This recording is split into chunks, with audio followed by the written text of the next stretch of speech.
I come from Lebanon. I was born and raised in Lebanon, which used to be the only majority Christian country in the Middle East.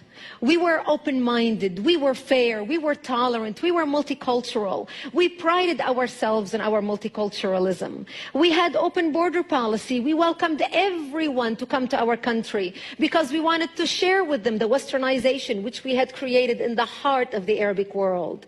Muslims used to send their children to study in our universities because we had built the best universities in the Arabic world. They graduated and worked in our economy because we had built the best economy in the Middle East, even though we did not have any oil. Beirut became Paris of the Middle East, the banking capital of the Middle East.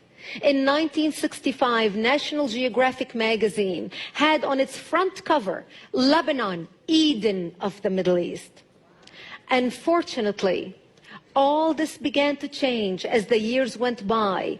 See, we got our independence in the early 40s. But by the 60s and 70s, the Christians had become the minority, and the Muslims had become the majority in Lebanon.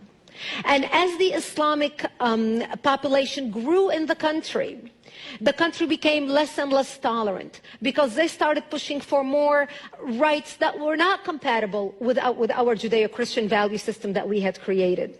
And that's when the problems started.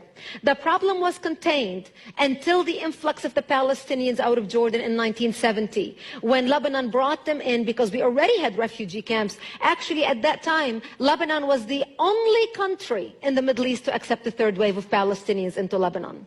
The majority of them were Muslims. They put their heads together with the Muslims in Lebanon and declared jihad on the Christians. What they wanted to do is create a base from which to fight Israel, kill the Jews, and throw them into the sea. Something they tried to do in Jordan. Yasser Arafat and the Palestinians tried to do in Jordan, but they failed because of the dictatorship of the king. Yet they were able to come to Lebanon, use our open-mindedness, our fairness, our tolerance, our multiculturalism, and our democracy to topple our democracy. My 9/11 happened to me in 1975 when radical Muslims blew up my home, bringing it down, burying me under the rubble wounded, as they shouted Allahu Akbar.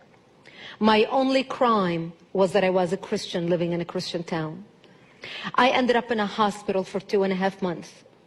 And as I laid in a hospital bed, hooked up to IVs in both arms, I would ask my parents, why did they do this to us? Why did they attack us?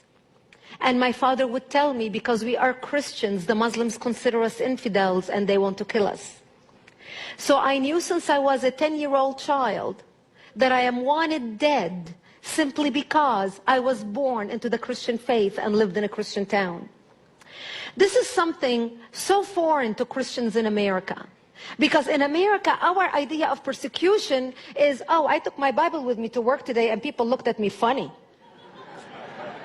That's our idea of persecution. Where I come from, our idea of persecution is they want to walk into this church and start shooting at you and killing you. Just like what they're doing in Iraq right now, just like what they're doing in Egypt right now, just like what they're doing in Syria, just like what they did in Lebanon. Actually, what launched the all-out war in Lebanon was 4 Muslims walked into a church service on a Sunday morning just like this and started shooting at people. That's what started the Lebanese civil war.